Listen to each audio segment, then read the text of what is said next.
warahmatullahi wabarakatuh. Perkenalkan, nama saya Muhalifatul Matuko dari Universitas Islam Negeri Sultan Maulana Hasanuddin Banten, jurusan PGMI semester 2. Nah, kali ini saya akan menceritakan tentang biografi Al-Kindi. Biografi Al-Kindi, nama lengkapnya yaitu Abu Yusuf Yakub bin Ishaq Al-Kindi. Nama Al-Kindi berasal dari sebuah nama kabilah Kindah, sebuah suku besar di Arab Selatan pada masa sebelum Islam.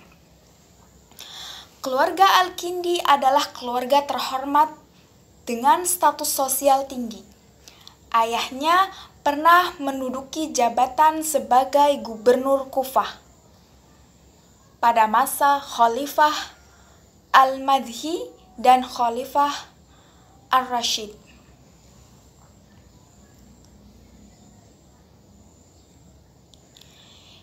Ia mendapat julukan filosof Arab. Ialah ilmuwan dan filosof besar Islam yang hidup pada masa Khalifah Bani Abbasiyah. Ia lahir pada tahun 809 Masehi dan wafat pada tahun 873 Masehi. Ia masih keturunan suku Kindah. Dunia mengatakan Al-Kindi sebagai penggerak dan pengembang ilmu pengetahuan. Hal ini karena karya dan pemikiran Al-Kindi meliputi bidang yang sangat luas dan beragam.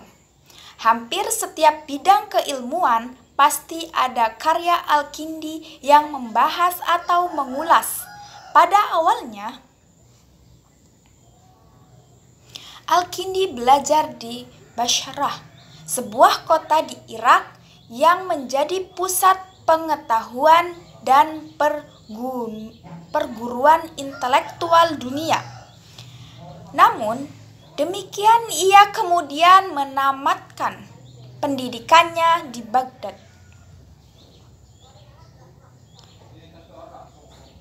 Di kota yang kini menjadi ibu kota Irak modern tersebut, Al-Kindi terkenal dengan para penggerak Abbasiyah seperti Al-Ma'mun dan Al-Mutasmin.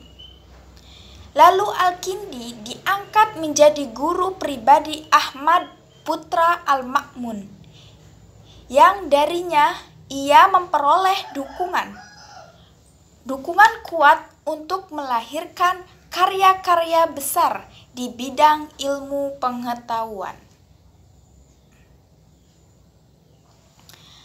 Al-Kindi hidup selama pemerintahan Bani Abbasiyah, yaitu Al-Amin. Kurun waktu, Al-Kindi banyak melahirkan karya bidang filsafat, matematika, agama, astronomi, logika, dan kedokteran.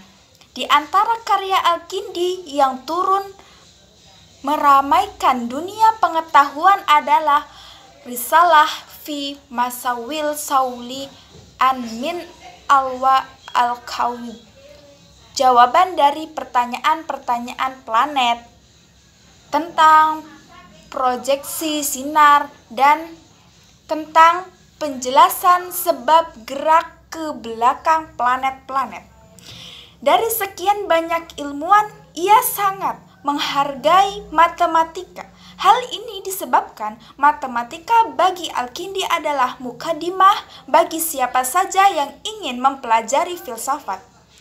Mukaddim ini sangat penting sehingga tidak mungkin bagi seseorang untuk mencapai keahlian dalam filsafat tanpa terlibat dahulu menguasai matematika.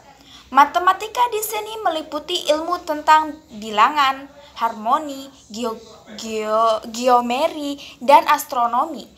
Tetapi yang paling utama dari seluruh cakupan matematika di sini adalah ilmu bilangan atau aritmatika, karena jika bilangan tidak ada, maka tidak akan ada sesuatu pun. Pikiran Al-Kindi semakin berkembang sehingga kemudian ia merangkang sendiri di samping menerjemahkan buku-buku filsafat dan ilmu-ilmu pengetahuan lainnya. Mengenai jumlah karyanya sulit ditemukan secara pasti karena beberapa ahli. Yang pertama, para penulis biografi tidak sepakat menunjuk jumlah karangannya. Yang kedua, sebagai karangan-karangannya telah musnah dan banyak yang hilang. Yang ketiga, karangan-karangan yang sampai kepada kita banyak memuat karangan-karangan orang lain. Yang keempat, karangan-karangannya sebagian besar berbentuk risalah sehingga mudah hilang. Meskipun karangannya banyak yang hilang, namun hal tersebut tidak mengurangi sekali secara terang-terangan memperkenalkan filsafat Yunani secara langsung kepada dunia Islam.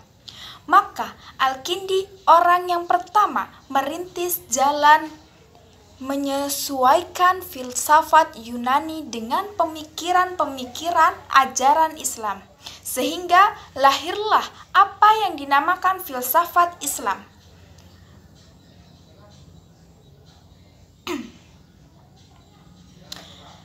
Yang selanjutnya yaitu pemikiran Al-Kindi. Yang pertama, tentang integrasi agama dan filsafat, Al-Kindi berusaha memadukan talfik antara agama dan filsafat.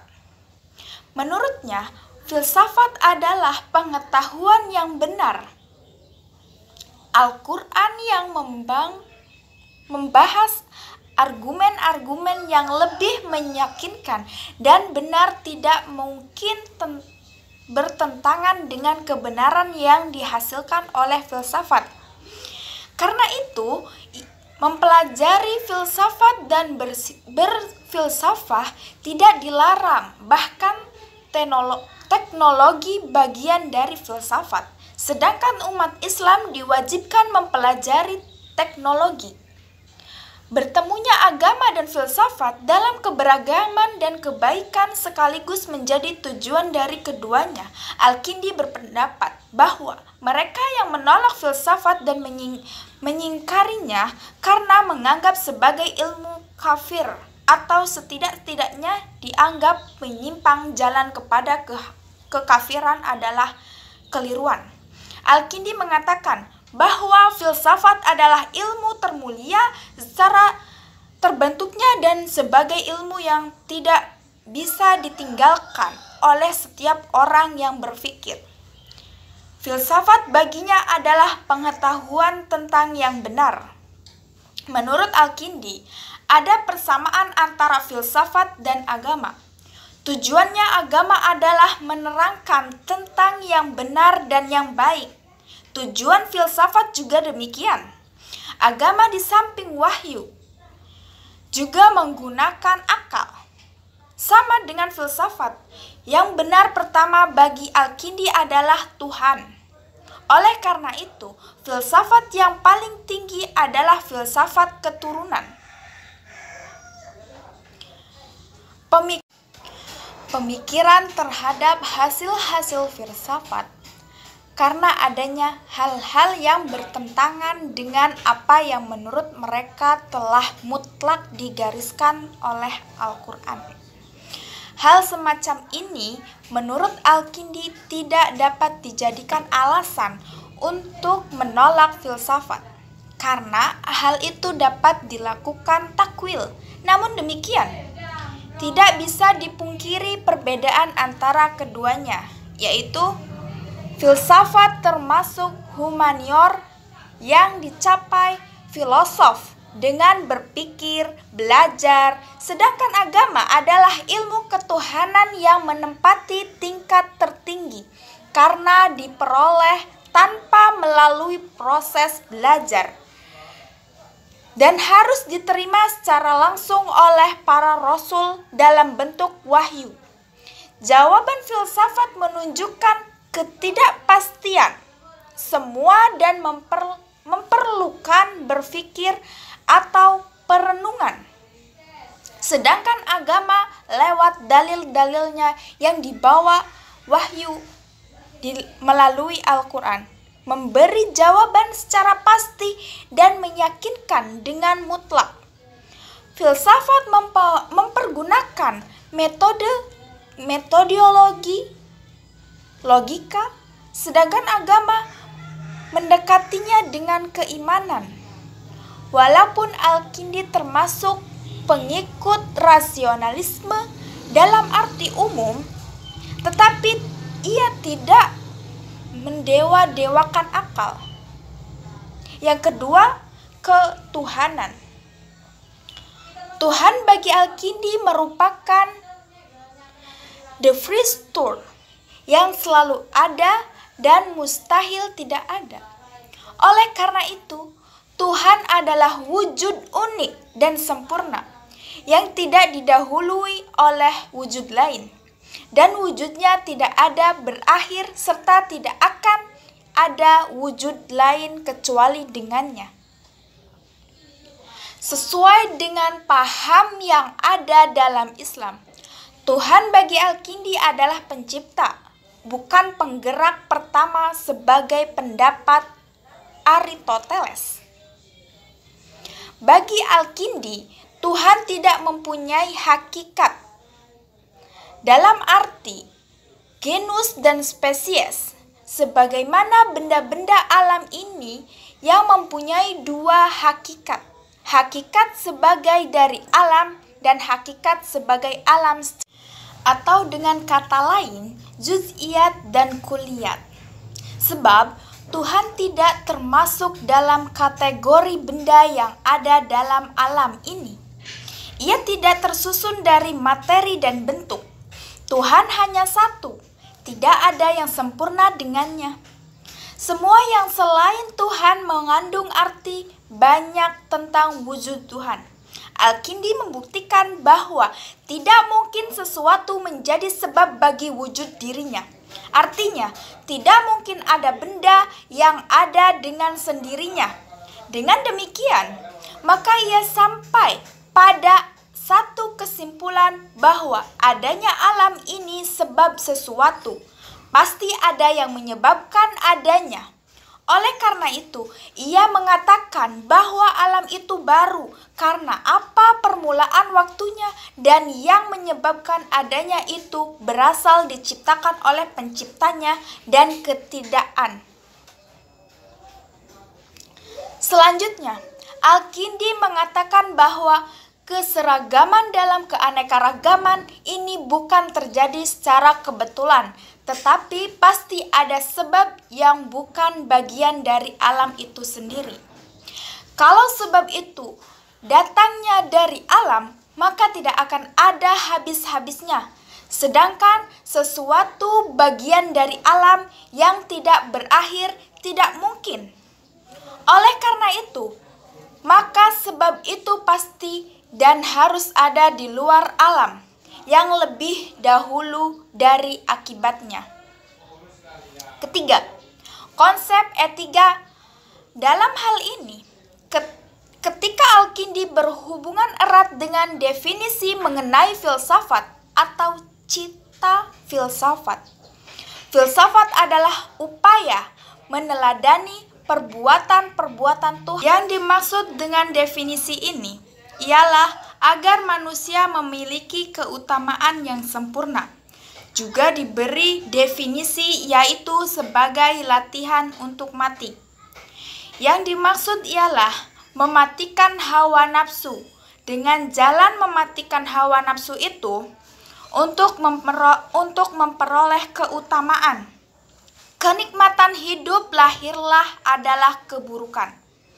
Bekerja untuk memperoleh kenikmatan lahiriah berarti meninggalkan penggunaan akal. Menurut Al-Kindi, tabiat manusia itu pada dasarnya baik, tetapi dia selalu digoda oleh nafsu, sehingga terjadi konflik. Konflik ini dapat dihapus hanya dengan pengetahuan. Manusia harus menjauhkan diri dari keserakahan. Keserakahan adalah nafsu yang dapat memberatkan jiwa, sedangkan nafsu hanya dapat dihalau dengan pengetahuan. Oleh karena itu, menjauhkan diri dari keserakahan adalah dengan pengetahuan.